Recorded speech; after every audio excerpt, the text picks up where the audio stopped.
Hi everyone, my name is Austin. I've got something pretty exciting for us today. This here is the Creality Ender 3 Pro 3D printer. This is by far one of the most popular beginner 3D printers for a lot of different reasons, which I'll cover a little bit later in the video. For now, we're gonna go ahead and get this thing unboxed and assembled. And then at the end of the video, you're gonna see what a benchy boat looks like coming straight off this thing right out of the box. I hope you're excited to see what this thing can do. I know I am.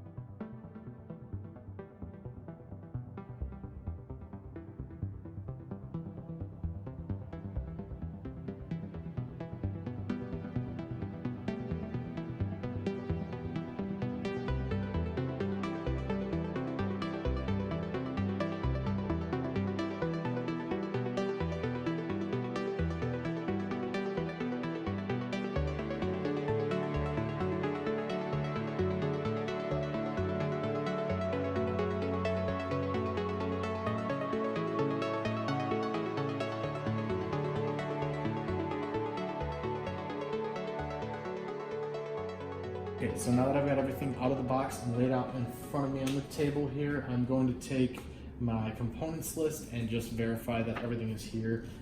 There are quite a few components, so I won't bore you checking all the boxes, but I would recommend that you do this too, the first thing you do right after you open the box.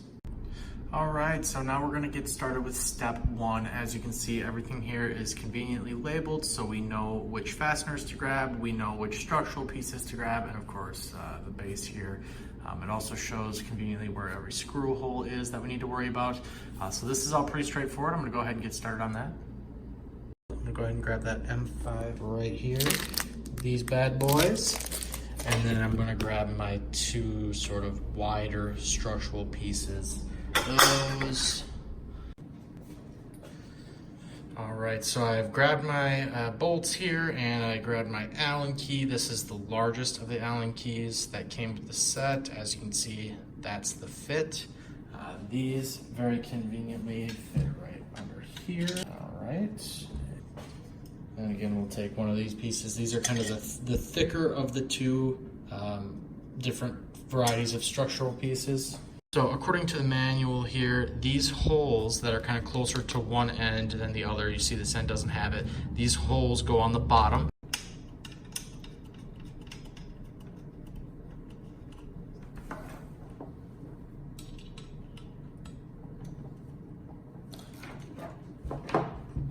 We're gonna go ahead and get the other one on this side installed. Okay, so now for this one, we've got two holes on one side here. The other side does not have the holes. We don't have any holes along the bottom like the other piece. We've got two holes on the inside of one of these poles, which matches with what I've got in my hand here. Again, we don't have the holes along the bottom like the other piece, so make sure that you're installing the right piece on either side.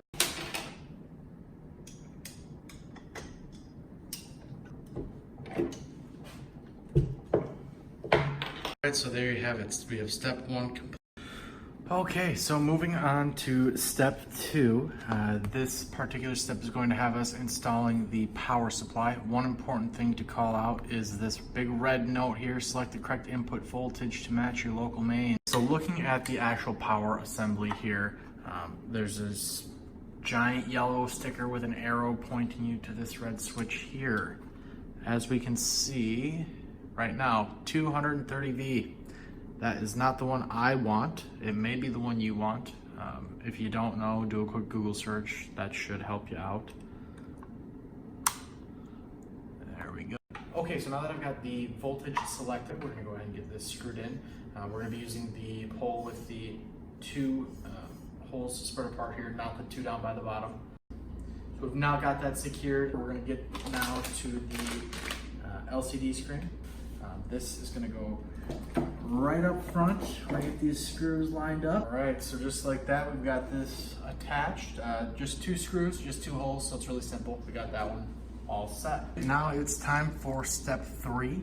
We are gonna be installing our Z-limit switch right along the side of the machine here.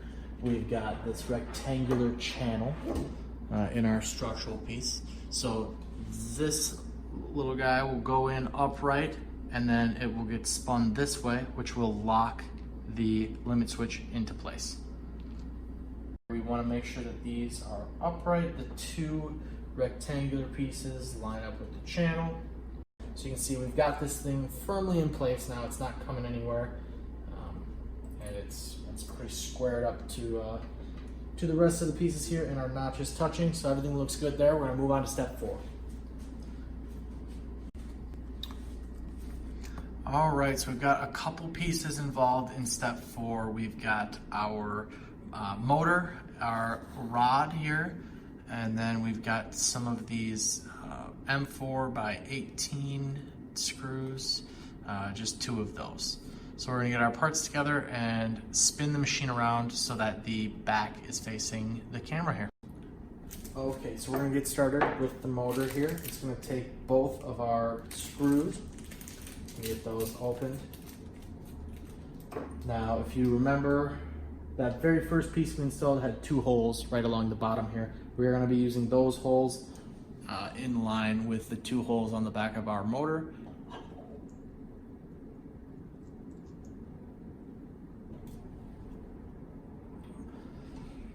All right, now we've got our motor firmly in place. We're going to go ahead and screw the rod into the top of the motor.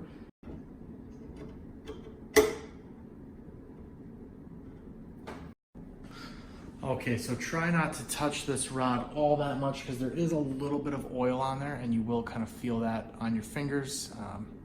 You don't want to take too much of that off the product because it does kind of help keep everything lubricated. For step 5, we're going to need just one of these structural pieces over here, as well as kind of this main extruder unit. One other thing I do want to point out is that these pieces, although they look similar, they are not the same. You can tell, first of all, by the screw holes. They are different. And then also the length. So you can see that top piece is a bit shorter there on the end.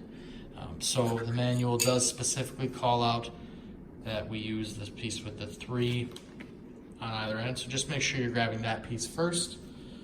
We are going to go ahead and attach our feeder assembly here. All right, so this piece, we can see there's kind of a extra wide hole here to make room for the head of this screw. So if you just line those parts up, it can make it pretty easy for you. Just make sure the spring's on top. Go ahead and line that one up, and then we should be able to just put a couple screws in from those holes underneath there. You can see one there and the other one there. So we'll get those screws in and move along. Conveniently, they make some matching holes on top so you can fit your Allen key right through there. And we don't have to worry about taking the Allen key on and off again and doing all these little half rotations. Instead, we get a nice clean drive of the screw. So there is step 5 complete. We've got the feeder assembly attached to our first arm. We're going to move on to step 6. All right, so step 6 is strictly adding this belt to our piece here. We've got our belt, and basically, as you can see, we've got a couple of clear channels along the top and along the bottom.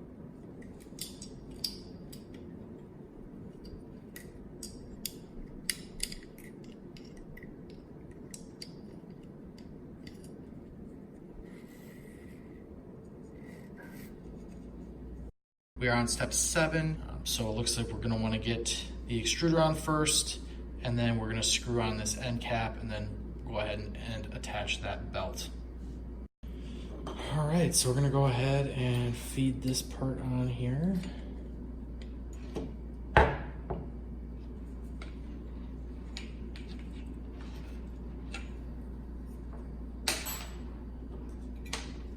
With everything oriented like that, we're going to take this piece here, again, wheels facing us, and using our 2 screws, it's going to screw in right there. You can see how those screw holes line up.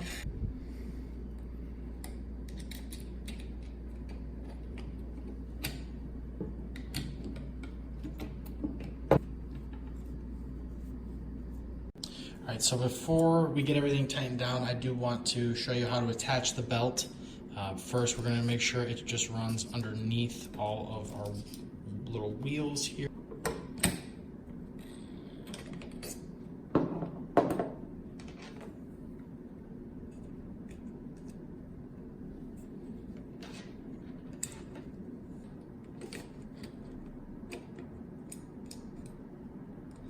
Well, we are right here. I do want to point out one thing that I kind of skipped over before, and that was this piece here. Got one in my hand.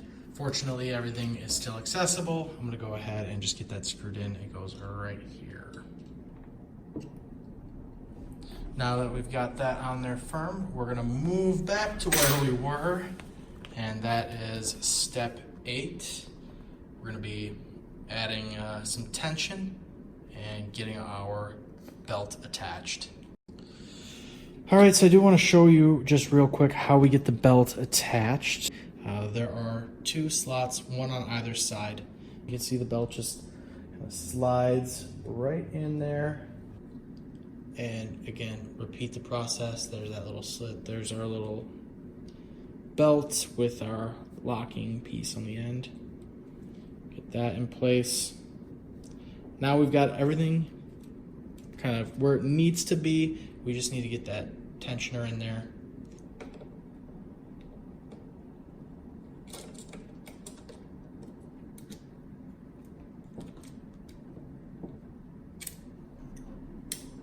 I'm gonna check it out. Yep, sure enough, it flipped this time. So we can see right down here, this one is flipped over, and we can see from the top that this one is flipped over as well. So we are now on to step 9. We're going to be taking that piece that we're building separately and attach it back to our main body of the printer. The 2 screws we'll be using are already attached to the piece itself. Alright, so these are the screws that we're going to be working with. These 2 little ones next to this brass threaded piece here. We're going to want to make sure, first of all, that we have our cords kind of untangled, everything's pretty orderly. So if we get everything lined up, it should pop right into place. Let's see how that goes.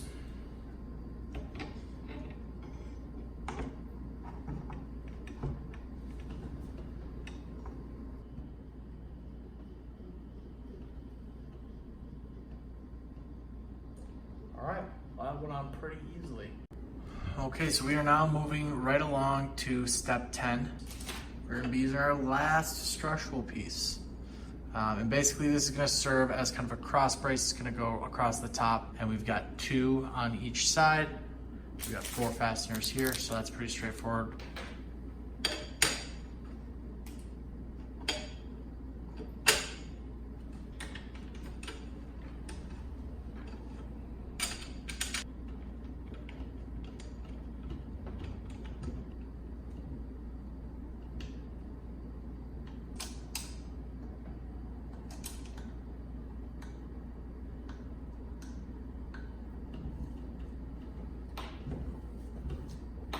All right, so we are now on to step 11. Basically what we're gonna be doing is locking down this bar and then getting the holder there into place. I'm gonna go ahead and get these T-nuts threaded onto the back of the screws on the piece here, just so everything's a little bit easier when it comes to actually assembling the piece. So as you can see, I've got my 2 T-nuts threaded on there.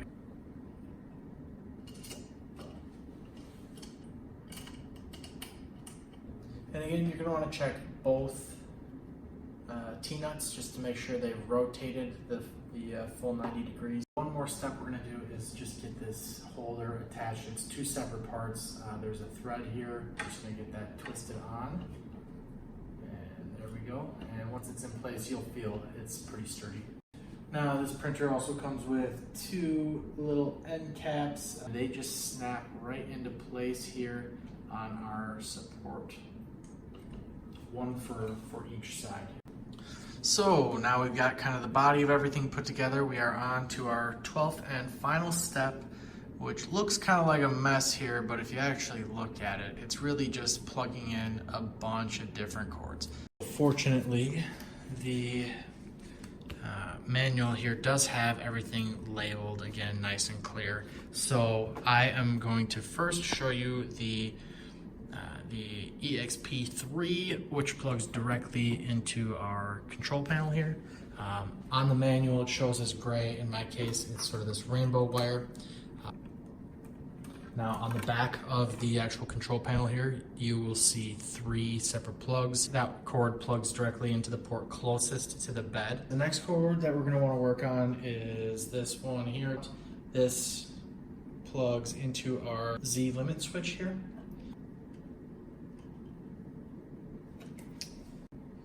To get to the remaining cords, I'm just gonna flip the whole machine around real quick. All right, first I'm gonna take care of the obvious one. That is the power cord to the actual power supply.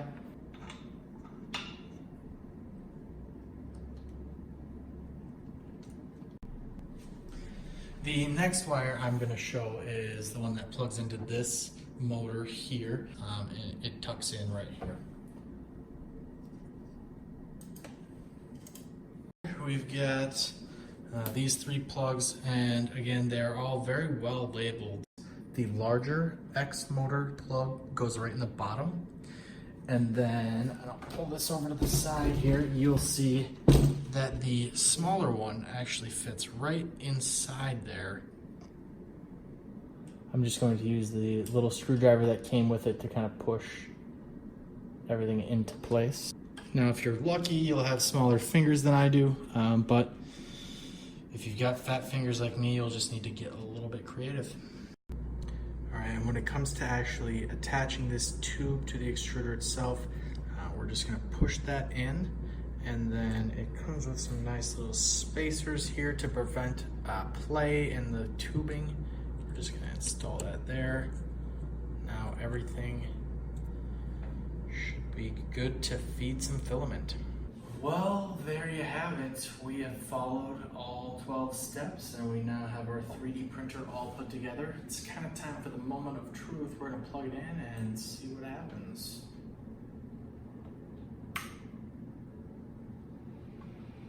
We have power. Okay, so now we've got everything put together, and as promised, we are going to go ahead and print off the benchmark test file. On the Ender 3, this one is going to be a dog. So we'll get that started here.